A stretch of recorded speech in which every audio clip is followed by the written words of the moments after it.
আচ্ছা, এই উকালতির মানেটা কি? তখন উকিল সাহেব বলল, দাঁড়াও, আমি তোমাকে একটা উদাহরণ দিয়ে বোঝাচ্ছি। ধরো আমার কাছে দুইজন লোক আসলো, একজন খুবই পরিষ্কার পরিচ্ছন্ন আর একজন খুবই অপরিষ্কার নোংরা। এখন আমি এই দুইজন লোককেই বললাম গোসল করার জন্য। এখন তুমি বলো তো এই দুইজনের মধ্য থেকে কে গোসল করবে? তখন সেই উকিল সাহেবের বউ বলল, কেন, ওই নোংরা লোকটি গোসল করবে?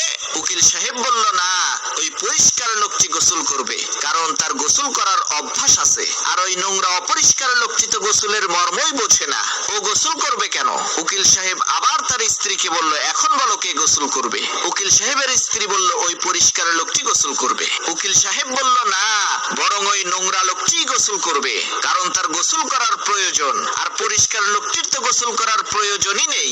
এরপর উকিল সাহেব আবার বলল, এখন বলো কে গোসল করবে? তখন উকিল সাহেবের স্ত্রী বলল, ওই নোংরা লোকটি গোসল করবে। উকিল সাহেব বলল, না, দুইজনেই গোসল করবে, কেননা নোংরা লোকটির গোসল করার প্রয়োজন আর পরিষ্কার লোকটির গোসল করার অভ্যাস, তাই দুইজনেই গোসল করবে। উকিল সাহেব আবার বলল, এখন বলো কে গোসল করবে? তখন উকিল সাহেবের স্ত্রী বলল, দুইজনেই গোসল করবে। উকিল সাহেব বলল, না, দুইজনের একজনেও গোসল করবে না, কারণ নোংরা লোকটির গোসল করার অভ্যাস নাই আর পরিষ্কার লোকটির গোসল করার প্রয়োজন নাই। উকিল সাহেব আবার বলল, এখন বলো কে গোসল করবে? তখন তার স্ত্রী বলল, আমি মাফ